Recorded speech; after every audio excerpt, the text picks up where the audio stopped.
രണ്ട് ഷർട്ടും കൊണ്ടൊന്ന് തേച്ചേ.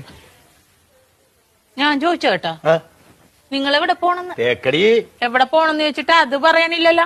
അതല്ലടി, മലയാളത്തിലല്ലേ പറഞ്ഞത് തേക്കടി. നല്ല സൗകര്യമില്ല. ഇംഗ്ലീഷിലല്ലല്ലോ പറഞ്ഞത്, മലയാളത്തിലല്ലേ പറഞ്ഞത്. പറഞ്ഞാൽ നിനക്ക് മനസ്സിലാകത്തിന് ഞാൻ എന്ത് ചെയ്യാനാണ്? നിങ്ങൾ എവിടെ പോണ? തേക്കടിന്ന്. ഓ, എനിക്ക് കലി കയറണുണ്ട്. നിങ്ങൾ എങ്ങോട്ടെങ്കിലും ഇറങ്ങിപ്പോയി എന്തെങ്കിലും പറ്റിയാ ഞാൻ അറിയുവോ? സ്ഥലം പറയാണ്ട്. ഇനി അത് പോട്ടെ, ആരെങ്കിലും നിങ്ങള് തിരക്കി ഇവിടെ വന്ന് ഇവിടെ പോയെന്ന് ചോദിച്ചാൽ ഞാൻ എന്ത് പറയും? നിങ്ങൾ ഇവിടെ പോണ പക്ഷെ അത് പറ ആദ്യം. തേക്കടി.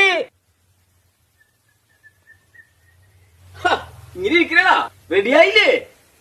ഷർട്ടും കൊണ്ടും തേക്കാൻ പറഞ്ഞിട്ട് അവള് തേക്കാനല്ല. നല്ല സൗകര്യല്ലേ തേക്കാനായിട്ട്?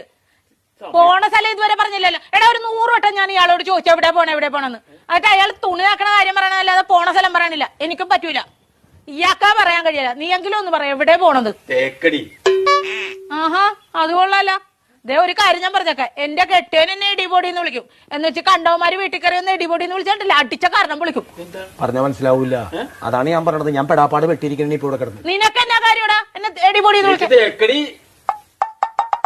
ഞാൻ ഒരു വട്ടം പറഞ്ഞു, ഇനി ഞാൻ അടിക്കും, സത്യമായിട്ട് അടിക്കും ഞാൻ. മനസ്സിലായില്ലേ ഇപ്പൊ പറഞ്ഞത്? പിന്നെ പറഞ്ഞാലല്ലേ മനസ്സിലാവുള്ളൂ. പറയണ്ടേ? കോട്ടയം കുമളി വഴി തേക്കടിക്ക് പോണെന്ന് ഞങ്ങ ടൂറ് പോണേണ്. ടൂറ് പോണത് തേക്കടിയുടെ കാര്യമായിരുന്നാ പറഞ്ഞത്. എനിക്ക് മനസ്സിലായില്ല.